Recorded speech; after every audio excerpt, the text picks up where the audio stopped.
At first glance, the Canon 16 to 35mm f4 is nothing special. In fact, to a professional creator, it might look flat out bad.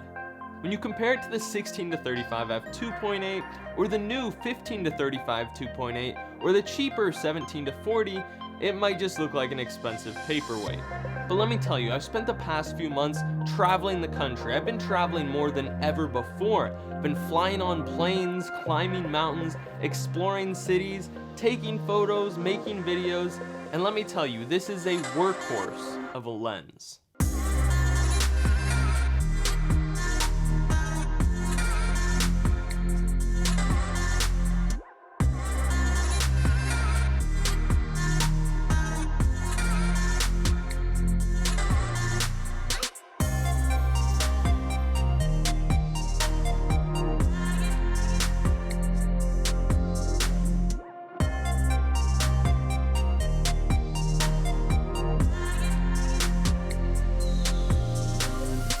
Now, before we get too deep into this review, it's important to note that I'm a video shooter. I use this lens primarily for video, stuff like vlogging, getting establishing shots, and even a little B-roll, but I do take landscapes and architecture photos as well. While I ultimately went with the 16 to 35 f4 as my wide-angle lens, it might not be the best for you. I chose it based on my needs and my budget, so I'm gonna go over the things I like, the things I don't really like, and hopefully you can decide if this lens is right for you. So obviously one of the first things you look at when you're looking at lenses is price. One of the things that really sucks about going to a full frame camera, like the EOS R that I shoot on, is lenses just get really expensive. On a crop sensor, there are plenty of wide angles in that $300 to $500 range. On a full frame, for the most part, you're looking at $1,000 plus. Now, let's just get this out of the way.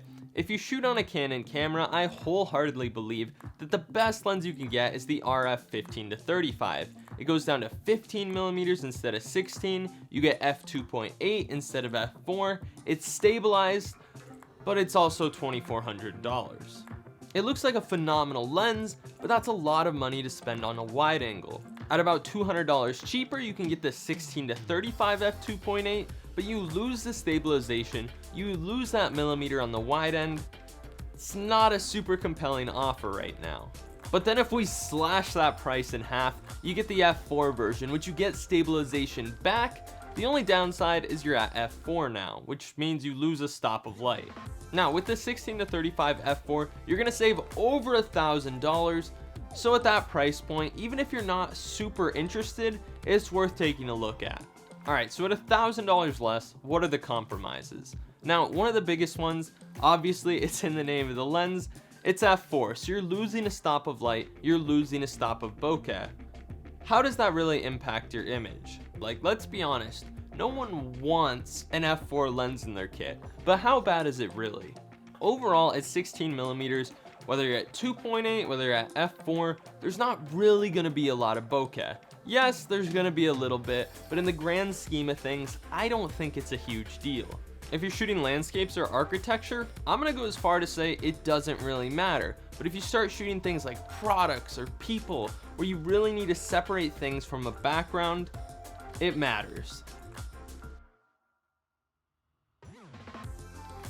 Now, is this difference worth $1,000 or more? It's tough to say. I mean, that's gonna be up to you. But here's some example shots I got with my 16 to 35 f4, and they're probably better than you think. I think they certainly get the job done. Now, another big downside to this aperture is you're losing that stop of light. And to me, this is actually a bigger deal than the depth of field difference. When I'm shooting video indoors, I sort of have a rule of thumb where I don't want to do it without an f2.8 or faster lens. A lot of the time I want to shoot at primes like f1.4 or 1.8. 2.8 is sort of the least bright I want to go, and going to f4 I would not feel confident shooting indoors or anywhere where I don't have controlled lighting. As you can see, there's definitely a significant difference in the brightness of these two lenses, so if you need a fast wide-angle lens, the 16 to 35 f4 might not cut it. Now, a perfect example of this is I was backpacking this past weekend. By the time we got to the lake, it was super dark out. I had to crank my ISO to 25,600, and as you can see, it was just a really grainy, noisy mess. This was shooting at f4. If I could have gone down to 2.8, I think the shot would be a lot more usable. Now, if I just turned on a headlamp or used a flashlight, totally could have used this lens, but given the situation, it just didn't look very good. That being said, using a slower shutter speed, I could absolutely capture the night sky with some long exposure shots, get some time lapses, stuff like that, but in terms of regular video, f4 really isn't great for low light. As soon as you get past the bokeh and the low light difference, the lens is pretty much the same as the other two, and it's a very solid lens. Now, one of the best things about it is it's stabilized at 16 millimeters. A lot of the time you might think at 16 millimeters you don't need stabilization, and that's true. So because you have it, it's like you're a human gimbal. You can get smooth handheld shots pretty much anywhere. If you couldn't tell, I love run and gun shooting, so having a lens that's this stable is awesome. I can shoot interiors, I can shoot architecture, I can shoot B-roll. Everything I want to do, I can shoot handheld, super fast, super quick to set up, no gimbal, no stabilizer. It's awesome.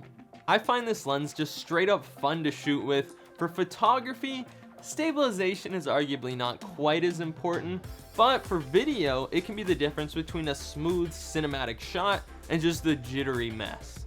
And of course, the build quality is everything you'd expect from an L lens. It's got that red ring, so you know it's gonna be high quality. It's got a metal mount on the bottom, it's got weather sealing, it's got a great weight to it, a great durable feeling plastic. It's not too heavy, but it definitely doesn't feel cheap.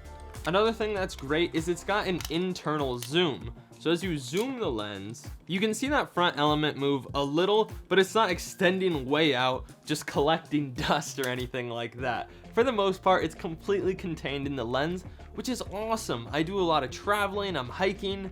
Admittedly, my gear gets dirty, so it's nice the lens isn't just inhaling particles from around the world.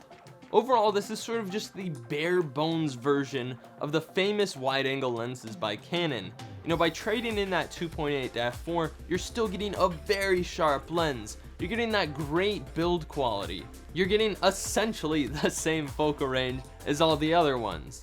Now, if you're really looking for a do-everything lens, I get the 2.8 version. It's better, it's faster, it lets in more light. But the biggest problem to me is it's still not that fast. Like 35mm f2.8 isn't gonna have that shallow of a depth of field. I wouldn't use it for portraits personally.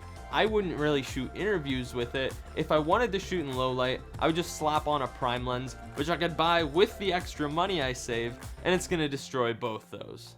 When I think of wide angle lenses, I kind of think of it as your cell phone camera lens, right? It should be the one you can keep on your camera and capture everything. The Canon 16 to 35 isn't the most professional lens out there. Let's be honest, it's not. But it's good enough to capture moments. You're not gonna have to worry about switching lenses, and it's gonna help you tell your story. Anyways, thank you all so much for watching. Honestly, if you're jumping into the full frame market, this is a great wide angle lens to start with. I still love mine, but if you're looking for a little bit more, I get it. There's some better options out there. But hopefully this video helped you out and helped you to discern whether this lens is good enough for you. And as always, have fun, stay creative, and I'll see you all in the next one.